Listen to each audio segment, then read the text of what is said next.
This Torah class is brought to you by TorahAnytime.com. ברשוס אבימוי לשליטו, ברשוס כל הקול הקודש, תלמידי חכמים, מגידי שיעורים, יש בבית המדרש.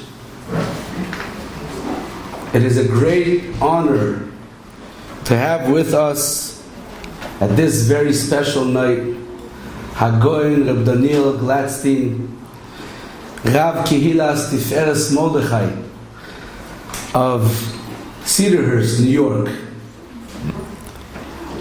an author of 5 Seforim and Lashon HaKodesh, including the newest one that came out today, released today, Magid HaVokia and Sefer Shemois. So that alone is mamish Zeh Hayoim Osa Adonai Nogilo V'Nismech Avoy Tzas HaSefer. Besides Rabbi Glatstein having thousands and thousands of shiurim all over Torah Anytime and many, many, many more, but the tremendous Abotas HaTorah of Talmidei and Talmidei all over the world, the tremendous Oira Torah that's brought into the world in the Roshusoi of Hagoin of Daniel Glatstein is mamish loi. It's hard to hold Bal Yitur, Bal Yeshua, every word of Torah. Imagine one shiur. So imagine thousands of shiurim all over the globe. And having Rabbi Glatstein here tonight with us is a tremendous chus. It's the second time here in Netzach Yisrael. And this itself over here, Yeshivas Netzach Yisrael, goes back for so many years. So the roots, the shoroshim of this place represents Mamish G'doyle Oilom of Gustman Zeche Tzadik Livroche Geoina Geoinim. So to continue that tremendous legacy of Torah, of G'doyle Oilom, in such a Makom Kodesh, by such tremendous renowned Goin B'Torah, is a tremendous zechus, and all of this Shemamish should continue the Kaddish Shem Shomayim. Before we ask Rabbi Glatstein to come up, I want to ask my father to represent all the sponsors of the shiur. You have it? I have it. Yeah? Very quickly. Very quickly. Shapeach. Come on.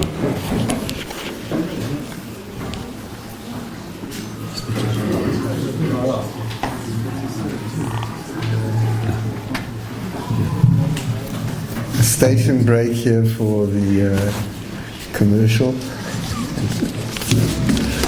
Very quickly, we'll run through the sponsors. There are many sponsors.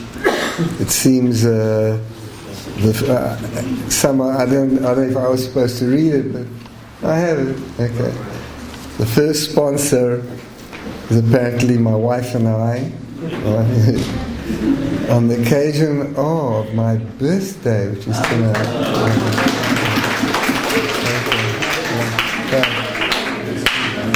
39th birthday. Now, I remember I was about 40 odd years ago.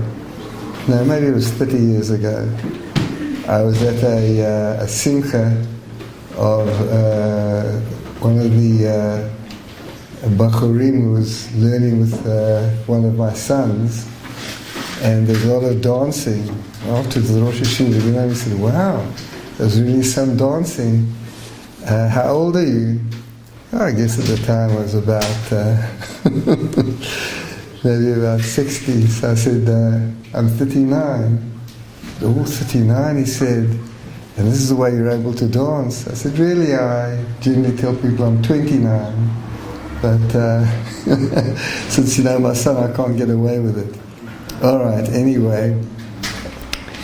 And the blessing, I guess this will be my wife, that I should continue to be active in teaching Sefer Mishlei with Perush, Agrar, Rashi, Mitzudos, all kinds of Forshim.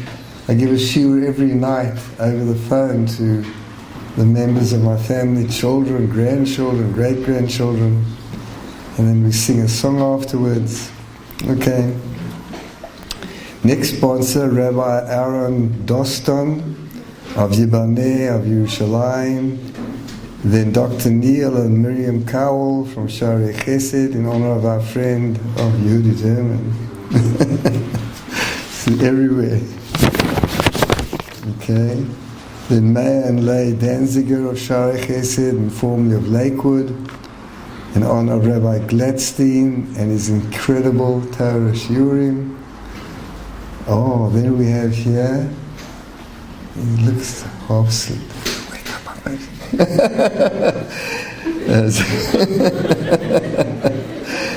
Zelig and Heidi Wolf from the Ilui Nishmat of Peretz ben Avraham, Zelig's father, and the Yortzeit on the 8th of Kislev. Zelig should have a long life. He's a very honored member of our community, big Torah scholar, Baal Chesed. Amit and Sarah Moore from the Bahamas, daughter and son-in-law of my wife and I, in honor of their father's birthday, which is Hey Kislev. Likewise, Yehuda and Rachel Schulz of Hollywood, Florida.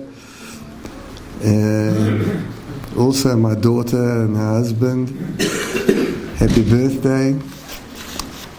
Then we have Eliezer Ganut from Beitar Elit, Refuah Shlema V'Zivug Hagun Lebluma Bat Asa. Then Alon and Kira Yaakov from Ra'anana, Nachas from their children, a lot of Nachas, and Briut Eitana for Levi Yitzchak, from Rabbi Menachem Chanan of Melbourne, Australia, from the Iluna Shama for Harav Mordechai Goldstein, who was the Rosh Yeshiva of the Dais B'Yeshiva, who was one of the Gedolei HaMakaravim of Klal Yisrael, and the bracha and Hatzacha for the whole Herman family is another one pitching in. It spreads so much Torah in Klal Yisrael. Okay. Almost finished. Then Dr. Avram Levi of Ramat Beit Shemesh, from the Iluna Shama for his father, Aaron ben Shaul Menachem, and of course a long life for Dr. Avram Levi. Then Rabbi Jerry and Yafa Miller of Yerushalayim on the upcoming wedding of their son Shemaiah. And in honor of Rabbi Glatstein's Torah. Then Dr. Philip Kaplan of Ra'anana, in honor of Rabbi Glatstein. I've got a lot of fans there, Rabbi. Then Elaine and Leonard Chazan from Ra'anana. And thank you to Hashem on Leonard's recent recovery from surgery. Big refuah shlema. And last but not least, Rabbi Avrami and Mrs. Chana Kitov of Kitov Sachra Seminary. Got a few fans there. And why? What's so special? In honor of Chana's father. That's me. Okay. For happy birthday. Okay? Rabbi, we have a lot of fans. How you feeling? Thank you. Oops. Okay, that's lovely. If anybody else would like to make a few introductory comments, now's your chance. Rabbi Shabtai, you took my share.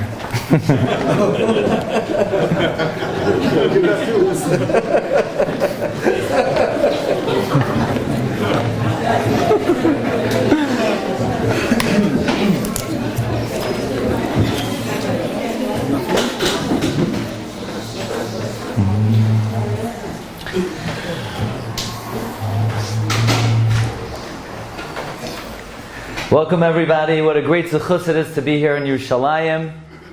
Thank you again to all the sponsors, especially to Mishpachas Herman. Mazel Tov and happy birthday to Rabbi Shabtai. Should be gezinnt and nachas, the kedusha from your home mishpacha, together with the Rebbitzin. Rebbitzin Herman is single-handedly responsible for bringing me here this evening. This is many, many weeks and months in preparation to secure the right location and the right time and secure all the right individuals to make this happen. Parshas Hagoyin Reb Shmuel, the Rosh Kollel of the Shadenstein Kollel. Last year, I spoke before Purim, and now I'm here before Chanukah. And we know there's a commonality between Purim and Chanukah. These are two Yamim Tovim that are D'Rabbanan. And I would like to begin this evening by examining a few details of the Al Hanisim, which, by the way, who wrote the Al Hanisim? La Hanisim is machlokes between the Kolboy and the Roikeach, exactly how many words are in Al Hanisim, whether there are 124 words in Al Hanisim or 125 words in Al Hanisim. But everybody agrees it was written by Yochanan Kohen Gadol. Yochanan is Gematria 125. And either he wrote 125 words, Keminyan Shemai, or he wrote 124 words, one less than Shemai, Mipnei An V'Sanusai. And there's an expression in the Al Hanisim which is very difficult. In Al Hanisim we say, U'lecha asisa shem gadol v'kadosh ba'olamecha, that through the miracle of Chanukah you performed and you created a great name in your world. Ula'amcha Yisrael asisa teshua gedola, and for your people Israel, Klal Yisrael, you made a great salvation, upurkan, and redemption, kehayoim hazeh, kehayoim hazeh, as of today. What does that mean? As of today? It's not happening. That's not tomorrow, and it's not yesterday. What does that mean? Kehayoim hazeh. What do these words in Al Hanisim add? Kehayoim hazeh, asks Hagoyin Reb Shlomo Kluger in his Perush on the Siddur. Now, where do you find the Perush of Reb Shlomo Kluger on the Siddur? It's in the Rabbi Yaakov Emden Siddur. But it's not in the old print of Rabbi Yaakov Emden Siddur. And it's also not in the new print of Rabbi Yaakov Emden Siddur. But there is an intermediary print of the Rabbi Yaakov Emden Siddur, which basically you can't really get. It's on Oitzer HaChachma, where it's printed Reb Shlomo Kluger's Ha'aros on Al Hanisim, and there Reb Shlomo Kluger asks this question and another very important question. The Gemara in Chulin Adav Kuf Lamed Tes. The Gemara in Chulin is talking about the miracle of Purim, and the Gemara asks, the main figures in the Purim story, Haman, Mordechai, Esther, where are they alluded to in the Torah? So the Gemara asks, Haman min ha-Torah minayin. Hamin ha'etz. Esther min ha-Torah minayin. V'anoichi haster aster panai. Mordechai min ha-Torah minayin. Mar derar. Fragt Reb Shlomo Kluger, what about Chanukah? What about Yochanan min ha-Torah minayin? What about Antiochus min ha-Torah minayin? What about all the great heroes of Chanukah? Why does the Gemara not seek to find an allusion to the great personalities of Chanukah in the Torah? Why only Haman, Mordechai, Esther? Why not Yochanan, Matisyahu min ha-Torah minayin? The Gemara Masechta Yuma makes a very interesting comment. The Gemara says, why is Esther compared to Ayeles HaShachar, to the morning star? Lam natseach al Ayeles HaShachar mizmar leDavid. What parak is that in Tehillim? What? 22. Reb Neil Kowal, my good friend from Eretz Yisrael and from Boston. He was one of the first pioneers on our trips, right? We went to Sachachav together. 22, Chaf Beis, Lamnatseach al Ayeles HaShachar, Mizmar LeDavid. Esther's compared to the morning star. That just like the morning star is the end of the night, Esther is the last miracle. Frek the Gemara asks, what do you mean it's the last miracle? Chanukah came after Purim. Says the Gemara, Nitna li kasev kamrinan. We're talking about miracles that you're allowed to write. You can't record Chanukah. Chanukah is not recorded. Why not? Why can't Chanukah be recorded? What's the problem recording Chanukah? It's as if Chanukah cannot be in the written text. Now I want to ask you a question. This is a question I never thought about until this year. And this year, I've learned Chumash with Rashi in the past. This year I said, okay, when I learn Chumash with Rashi, I'm going to bring with me a pen and a paper. It changed my life. Because whenever you learn, you always have ha'aras, you have thoughts, you have machshavos, but then 2 minutes later, it's kachaloim ya'of. So I started to write down, this kasha is such a good question, it's the best question you ever heard it. And if you don't agree, then don't say anything. This question out of this world. So there's this big vikuach, there's a big conversation taking place about the first shidduch in history. Yitzchak and Rivka, but Yitzchak's not there. He sent the shadchan. So you imagine Eliezer sitting on one side of the table, and on the other side of the table you got your uncle Lavan, your Zayda Besuel, and there's a big conversation taking place. And your uncle says to Eliezer, "No, why don't you have a little cholent?" And we know what was inside that cholent. And Eliezer said, "No, let's talk first." And Chazal say the Malach came and started repositioning the food. And all of a sudden, in the middle of the conversation, Vayan achiha ve'ima. Rashi says, what do you mean achiha ve'ima? What happened to Besuel? What about aviha ve'ima ve'achiha? What happens? Says Rashi, the Malach came and killed Besuel. So just imagine, Eliezer's one side on the table. You had Besuel straight ahead, Lavan, and the mother. All of a sudden, Besuel, right? He keels over. He's dead. So now, what happens? The conversation continues like nobody's business. So they said, they say, let's call Rivka to see if Rivka wants to marry the guy. So they call Rivka in, and they say, Rivka, you want to marry the guy? And Rivka says, I'm going to go even if you don't let. And they say, maybe keep her here a couple months, maybe keep her a year. And she says, I'm going now. And they send her away. Meanwhile, he's dead on the floor.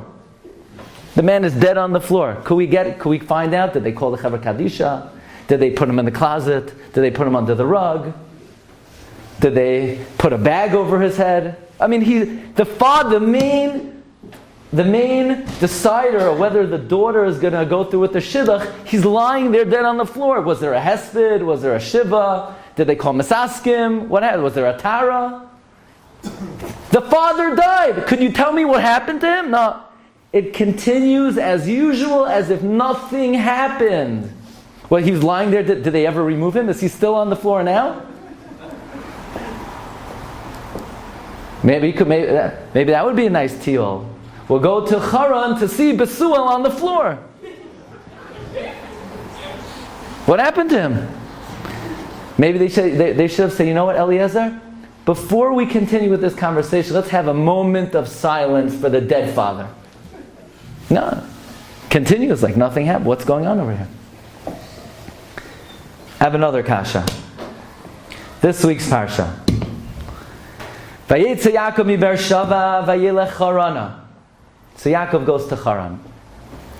And the pasuk says he's headed to the Harabayas, and he passes by the Harabayas, and he forgets to daven, and he says, Oy vay, makom shespalu avoisai v'lo yispalalti, yohav daitei lemahadar. He heads back, and the Harabayas jumps toward him.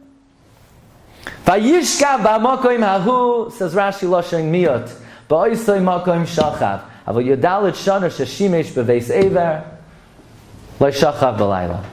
The 14 years in Yeshiva Sheva Ever, he didn't sleep. Why? Shahaya Oisek Batayra. He was learning. Do you know how many Rashis there are in Chumash? That Rashi says, now let's make a calculation based on the life of Yishmael. It comes out we're missing 14 years. So what happened to those 14 years? Says Rashi, it must be Yaakov Avinu was learning. Rashi says this at the end of Chayei Sarah. Rashi says this in Toldos. Lamadata she'achar shekibel habrachos nitman bebeis ever. Shouldn't there be a pasuk in Chumash that says, Vayelech Yaakov el yeshiva shem be'ever vayilmad sham yudalet shana lo yishachav balayla v'lo yishachav b'yoyim v'lo yholach el hakofi room. Shouldn't we have a pasuk that says in the Chumash that Yaakov Avinu learned for 14 years? By the way, Rabbi Moshe Feinstein asked this kasha, and he says from here we see the great Yesod. Last night we were by the kever of Rabbi Yochanan ben Zakkai. Rabbi Yochanan ben Zakkai says, "Im lamadata Torah harbe al tachzik toiva la'atzmecha ki lekachna yitzarta." If you learn a lot of Torah, don't give yourself credit. That's what you were created for. Where do we learn that from? From the fact the Torah never says that Yaakov learned. Of course he's learning. Do we need to say he was breathing? Do we need to say that he was alive? If you're alive, ki lekachna yitzarta. But still, it's a question. Why every time the Torah refers to the 14 years of Yaakov learning in Shiva Shem Be'ever, it never says explicitly he was learning. It sort of jumps through hoops so that you have to figure out, well, he slept here, but he didn't sleep somewhere else. Yishmael lived X amount of years. From there we could figure out Yaakov Avinu was learning for 14 years in Yeshiva Shem Be'ever. Is there something wrong to say that somebody is learning? I mean, I would think that's complimentary of Yaakov Avinu. Why can't the Torah say explicitly he was learning? So the best question you'll ever hear was, what's with Terach? How could it be the man just died and the story continues? Exactly. And what about, this is the second best question you'll hear. So Esav is looking all over for Yaakov Avinu. Now where does Yaakov Avinu always stay? Where does he, the man is in yeshiva day and night. That's what he did his entire life. He never went anywhere else. Yaakov didn't go bowling. Yaakov didn't go tiyulim or anywhere else. He was in yeshiva. He was Yoshev Oyholem. Yeshiva Shem, Yeshiva Ever. So where exactly is Esav looking for Yaakov that he can't find him? Where are these Mekaimos that Esav is searching for Yaakov? Like, I searched everywhere. Hey, Esav, try Yeshiva Shem Ever. Oh, I didn't think of that. Where did he think Yaakov would be? That's where Yaakov Avinu always was. He never went anywhere else. Why can't Esav find Yaakov Avinu? The end of Parshas Noach, the Torah says, Vayamos terach b'charan. So Rashi says, what do you mean Vayamos terach b'charan? Terach didn't die yet. Who remembers? How old was Terach when Abraham was born? He's 70. How old was Abraham when Abraham left Haran? 75. That makes Terach 145. How old was Terach when Terach died? 205. So why did the Torah kill Terach 60 years before he died? Vayomas Terach b'Charan. No, he didn't. He didn't die yet. He's still going to live another 60 years. Says Rashi, it's true, Terach was still alive. But the Torah couldn't write that Terach was still alive and have people think that Terach was still alive, because then people are going to ask, Yaakov Avinu left an aging, dying father at 205 years? That Avram Avinu left his father? How could he leave his aging father? That's not nice of Avram Avinu. So what does the Torah say? The Torah says, Terach is dead, and therefore nobody's going to have a kasha. How could Avram Avinu leave his father? Because people are going to read in the Torah that Terach died, and people are going to say, oh, Avram only left after Terach died. Are you familiar with this Rashi? Remember this Rashi? So Rashi says Terach died even though he was alive, so people don't criticize Avram Avinu. So imagine you're living in Mesopotamia, and Avram Avinu books to Haran, and you knock on Terach's door, and you say, Terach, where's your son Avram? Terach says, oh, Avraham left. And you're about to think, why would Avraham leave an aging father? But then you open up the Glatstein edition of the Chumash, and there it says Avraham left Terach when Terach died. So you look at Terach, and he's alive and breathing. But then you look in the Glatstein Chumash, and you see that Terach is still alive, that Terach died. So you say, okay, even though it looks like Terach is alive, but it says in the Chumash that he's died, so he must be dead. So you say, Terach, I'm so sorry that you died. Have a great day. What's going on here? People got their news from the Chumash. There were people who were alive in the time of Terach. They saw the man is still alive. They see Abraham forsook him.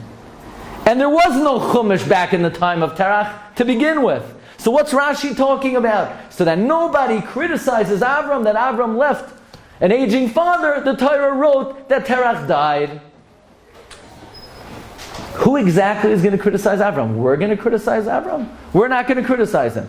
The people who were alive in the times of Chumash, they didn't have the Chumash. And if they had the Chumash, how are they going to reconcile the fact that Terach was breathing with the text of the Chumash? There's another Rashi, next week's Parsha, Vayishlach. Does the Torah ever record the death of Rivka Imenu? No, it doesn't say anywhere that Rivka Imenu died. It says that Yaakov was coming back to Eretz Yisrael, and Vatamos devoira meinekes Rivka, Vatikaver mitachas lebeisel tachas ha'ila. That Yaakov Avinu came to the Levaya of Devoira. Devoira died. So Rashi's bothered. Aloin bachus is lashon rabim. Someone else died besides Rivka. Says Rashi, who else besides Devaira? Who else died besides Devaira? Rivka. Ask Rashi, why doesn't the Torah say that Rivka died?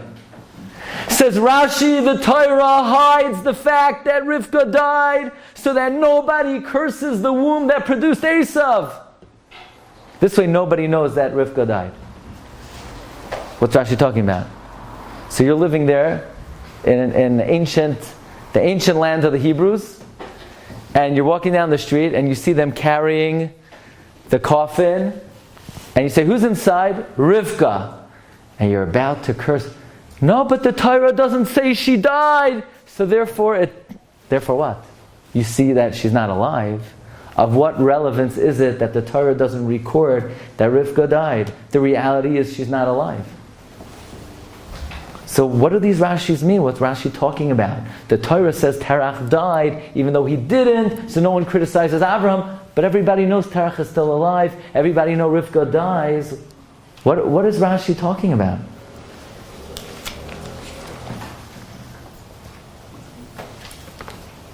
So let's talk about the following question.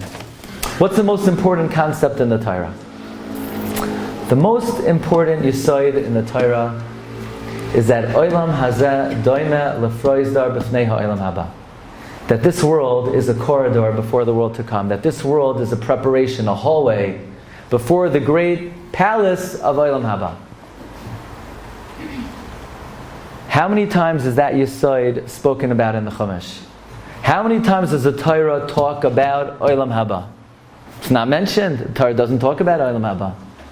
Why doesn't the Torah talk about Olam Haba?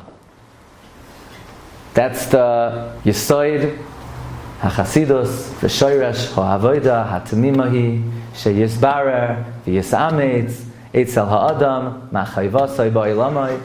So why does the Chumash not say, Olam Hazeh, Doima Lefroizdar B'fnei Ha'olam? Why doesn't the Torah talk about Olam Haba? So the Kli Yakar gives 10 answers in Parshas B'chukaisai. Says Rav Aaron Kotler, there's a very simple answer. The answer is Estakel ba'oiraisa ubara alma. What is the Chumash? What is the Torah? The Torah is the blueprint of reality. The Torah is the architectural plans of creation.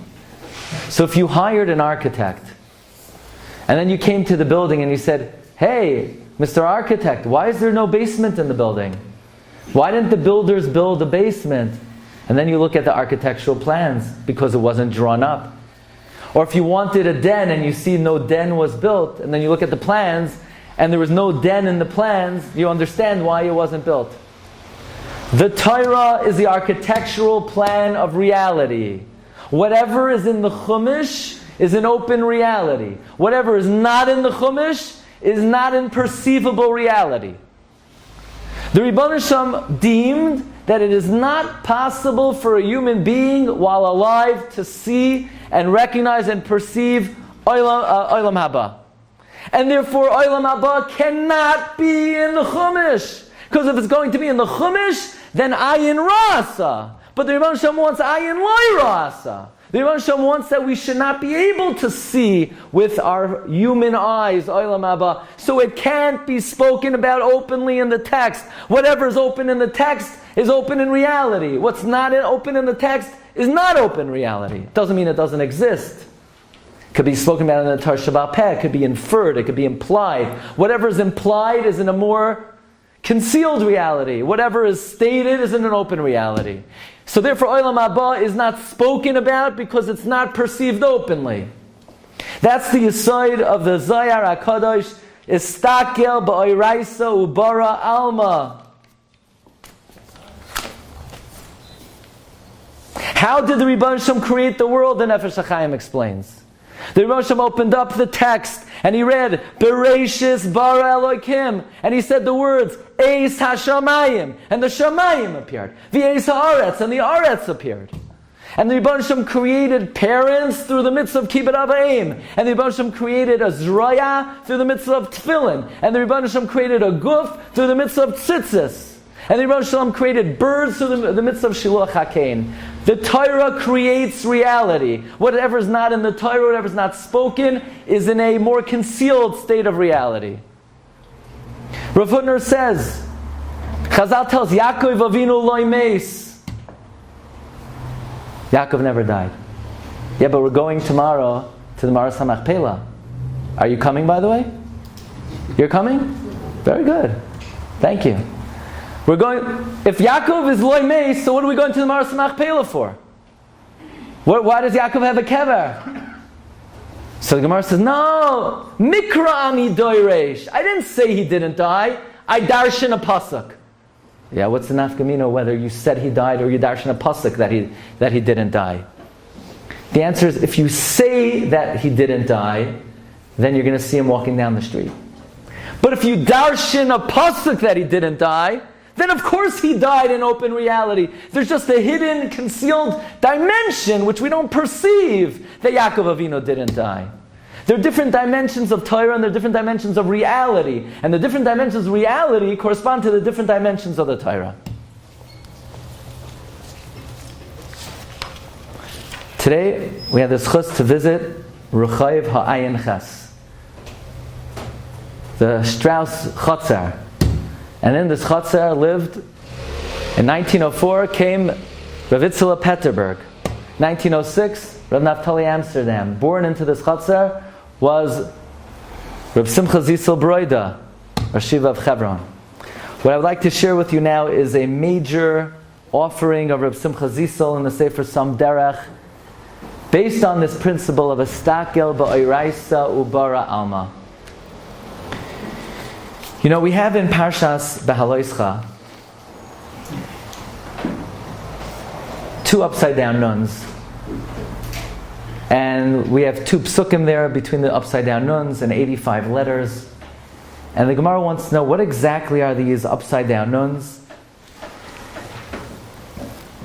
And the Gemara basically says that it's to teach that it's Eino min HaSeder. It's to teach that it's out of order. It's out of order. And the Gemara says that really what happened were 3 consecutive Paranios, one after another. First, the Paranios of Vayisu Mehar Hashem, that Klal Yisrael ran away from Har Sinai, Ketina Kabarech Mi Beis HaSefer. And then the Paranios of the Chet of the Mesoinanim. and then the Peranios of the Cheder of the Asafsaf. And the Ramban explains that in reality, there were 3 Peranios that happened back to back to back. They did occur back to back to back. However, the Torah did not want to record it back to back to back, because if the Torah would have recorded it one after another, we would become muchsuk b'peranios. We would have a status quo, a presumptive status that we always sin. So even though it happened 3 consecutive averos, the Torah would not record it that way, so that we would not be muchsuk b'peranios. So ask Reb Simcha Zissel, who cares how it's written? But it happened one after another. So what if it's not recorded that way? And the answer is as follows. Chazal tell us in the Yalkut Shimoni that the Torah was not given specifically in the year 2448. The Torah existed 1,000 generations before the 26th generation. It's Davar Tziva Elef Dar. The Torah existed 974 generations before Brias HaOlam. And for 974 generations, if you look at number 18, the Rebbe Hashem was Doiresh the Torah, Choyker the Torah, Mitzaref the Torah. And then he said it. Says the Yalkut, B'chol Davar V'Davar Shekava B'Torah. Anything established in the Torah. Imzaz Mimekoimai Kima Kilkel as Kol Ha'olam Kulai. If somebody would move one letter of the Torah out of its place, the entire world would be destroyed. What does that mean? Why would the whole world be destroyed if somebody moved one letter out of its place? So imagine if you were a physicist and you went to a laboratory and you said, I just want to see what's going to happen if I take that electron and I just move it over ever so slightly. You could blow up an entire continent, because the atom is the building block of the world. If you tamper with matter on that fundamental level, you could destroy the entire world. It's the same thing with the Torah. The Torah is even more fundamental than an atom. If one letter of the Torah deviated, was moved one iota to the right or one iota to the left, the entire world would cease to exist. You remember the Gemara in Megillah? The Gemara tells us that Yonasan ben Uziel began to reveal the Targum. What's the lashon of the Gemara? V'nezdazeya Eretz Yisrael arba me'os Parsa v'arba me'os Parsa. The entire world shook. Whatever part of the Torah should be revealed must be revealed. Whatever part of the Torah is concealed must be concealed. Reality is not what happens. Reality is what it says in the document. If it exists in the document, it exists in reality. If it's not in the document, it does not exist. Says Reb Simcha Zissel, Esav was looking all over for Yaakov Avinu. And guess where he checked first? He checked the Yeshiva Shem Ba'ever. And he went to Yaakov's seat, right over there. And he looked at the seat. But Yaakov wasn't in the seat. Why is he not in the seat? Because the Torah spliced out of the document that Yaakov was learning. We could figure out he was learning. We could infer that he was learning. We could be medayik that he was learning. But if it's taken out of the architectural plans, it is not perceivable by Einei Basar V'Dam that Yaakov Avinu was learning, and therefore Esav couldn't find him. So how did Yaakov hide? By being so beloved HaKadosh Baruch Hu that the Rebbe Shem was willing to change the text of the document to hide that Yaakov was learning, and now it is no longer nicker by Einei Basar V'Dam. And you could have been alive in the year, we're going back now, a little bit before your time. Avram Avinu was born in 1948. So now Terach is 140 years later. So we're a little bit, in the year 2100. And you're looking out with your binoculars at your friend Terach's house, and you think you see Avram Avinu leaving Terach's house. So you knock on Terach's door, And Torah says, yes, what's going on? And you're wondering, why would Terach's son leave an aging father? And you're about to criticize Avraham Avinu. But it doesn't dawn on you that Avraham left a living Terach. Why not? Because the Torah says Terach died. And therefore it is not perceivable in an open reality, the life of Terach, to those who are alive and interacting with him at that time. Who says that? Istakel ba'iraisa ubara alma. If it's not in the text, you can't see it, you can't recognize it, you can't perceive it. Says Rav Simcha Zissel. And Rivka Yimenu died. So why doesn't anybody criticize her at the Levaya? Because nobody even knows she died. You know, the Ramban goes so far as to say that nobody came to her funeral. Yaakov didn't come. Esav didn't come. Says the Ramban, Helima misasa, and Helima misasa, it is not recognizable that she died. So let's come back to the best question you ever heard. So you're sitting there at the table, they're discussing the Shidduch, and Eliezer's on one side, and Lavan and Besuel are on the other side, and all of a sudden Besuel gently keels over. Does anybody scream, "Hey, Hatzalah, revive him"? No. Why not? How does the conversation continue business as usual? Because the Torah does not say that Besuel died. It says, Vayan achiha ve'ima. And therefore, to the Einei Basar Adam, to the human psyche, as difficult as it might sound, that's what occurred. This is the Yesod of the Zohar HaKadosh. If it's removed from the open text, it's not perceivable by Einei Basar Adam. But by the way, it's more than what it says and what it doesn't say. It's also about when you say it. What's it, today? Monday? Yesterday, we were by the foot of Har HaKarmel. And you have there the kvura of some of the Bali HaToises. You have Reb Shimshon Mishantz. You know that Reb Shimshon Mishantz was the third greatest of all the Rishonim. Who is the greatest of all the Rishonim? What? Rabbeinu Tam. Yeah, people listen to the Shurim. Very good. Rabbeinu Tam was the greatest of all the Rishonim. The Rosh says that. Farish. Gada b'chacham of a minyan, we call it Rishonim. Who's number 2? The Ri Hazakim. Says the Rosh. Who's number 3? Reb Shimshon of Shantz. Rubam Kekulam of Toisvis is Banoi on Reb Shimshon Mishantz. He wrote the Parshas Ron and Taras, and came out all the Toisvis and Am Yusad on his Yisaidos. Buried next to Reb Shimshon Mishantz is Rabbi Chil of Paris. Rabbi Chil of Paris was forced to debate Nicholas Danan when there were accusations against the Talmud. And they burnt the Talmud in 1240. They burned 24 cartloads of Talmud. So they made a Sheilas Chaloim. Why is it happening?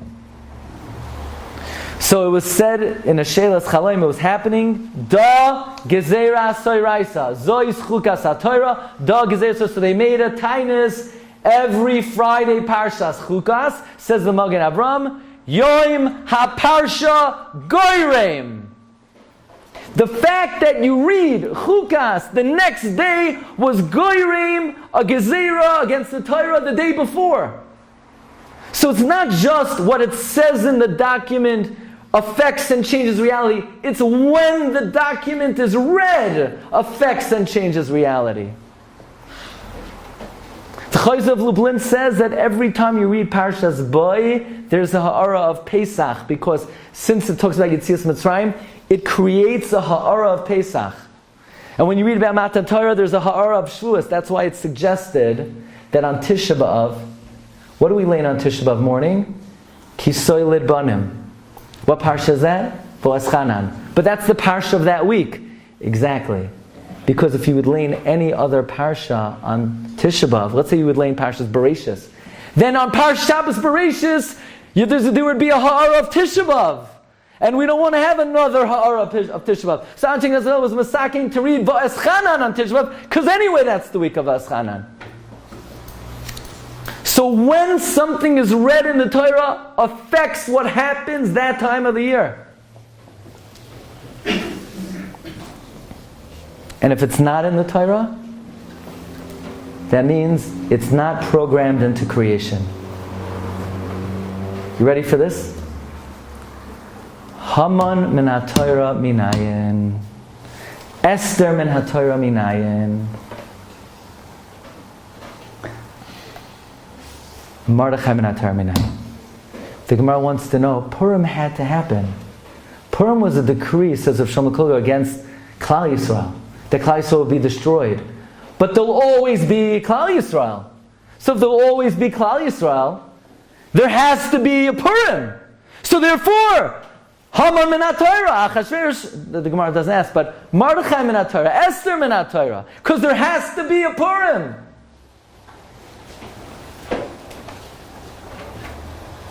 Because it was a gzera against the physical entity of Klal Yisrael. But says Reb Shlomo Kluger, there didn't have to be a Chanukah. Didn't have to be a Chanukah? Yeah, that's right. What caused Chanukah?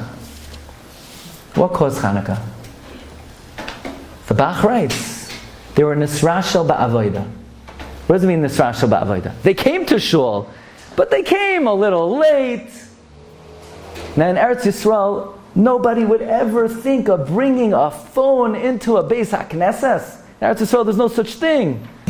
And in America, probably, there's also no such thing. But there are other planets, maybe, in the Milky Way, where people might think of bringing a phone into the Beis HaKnesses. But then they remembered, that's why the Yevanim came and shut down the Beis HaMikdash. Because Rebbe Shalom said, you're more interested in something else other than tefillah? Close it down. I don't want it at all.